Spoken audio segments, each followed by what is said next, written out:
দেখুন বন্ধুরা, আমার চ্যানেলে আগে 2500 ভিউ ছিল। তারপর আমি 2-3টা ভিডিও আপলোড করি, চ্যানেলে 2.5 লক্ষর মতো ভিউ চলে আসে। তারপর ভিডিও আপলোড করলে এখন শুধু ভিউ বাড়ছে, ভিউ ডাউনের দিকে কখনো যাচ্ছে না। লাস্ট 28 দিনের গড় একটা হিসাব আমি আপনাদের দেখালাম।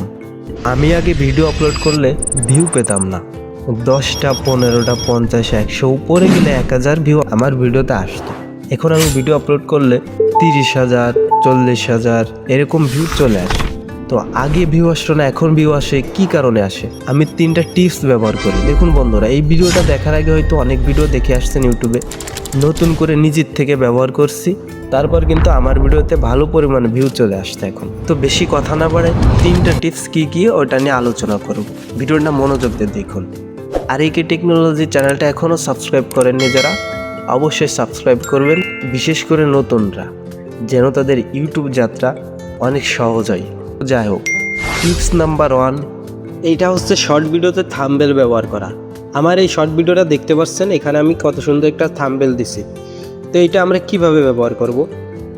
আমরা এডিট করার সময় ওইটা ব্যবহার করব। আমরা ক্যাপকাটে চলে যাচ্ছি। উদাহরণস্বরূপ আমি একটা ভিডিও সিলেক্ট করে নিচ্ছি, নেওয়ার পর আমরা এই ভিডিওটা থাম্বনেল দেব।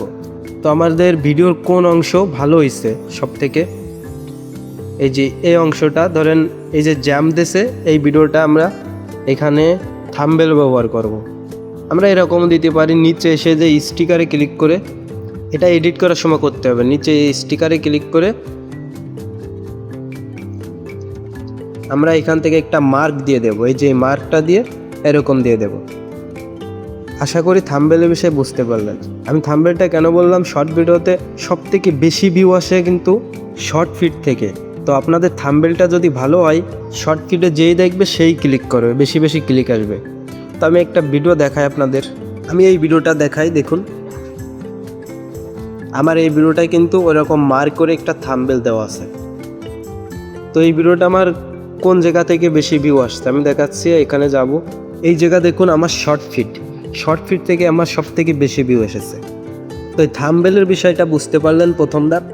দ্বিতীয় টিপস হচ্ছে সঠিকভাবে ভিডিও আপলোড। তো আমি প্লাস আইকনে ক্লিক করে একটা ভিডিও আপলোড করব। এই যে টাইটেল এবং হ্যাশট্যাগ, এটা আমাদের প্রফেশনালভাবে দিতে হবে। প্রফেশনালভাবে কেমন? আমি এই যে এটা দিচ্ছে, এটা আমার ধরেন একটা ভলিবল খেলার ভিডিও, ভলিবল স্কিলস, এইটুকু আমি টাইটেল অল্পর ভিতর দেবো, ছোট করে টাইটেল দেব। তারপর এইখানে হ্যাশট্যাগ দিয়ে আমরা যে বিষয়ে আমার ভিডিওটা হবে সেই বিষয়ে একটা হ্যাশট্যাগ দেবো। যেহেতু আমার ভলিবল খেলার ভিডিও, আমি একটা ভলিবল হ্যাশট্যাগ দিলাম। তারপর আর একটা হ্যাশট্যাগ দেব শর্টস। তো আমি এই 2টা হ্যাশট্যাগ দিলাম। তো আপনারা এর থেকে আর বেশি হ্যাশট্যাগ দিতে পারবেন না, 1টা বা 2টা, আর টাইটেলটা ছোট রাখবেন। এ হলো দ্বিতীয় টিপস। আশা করি বুঝতে পারলেন।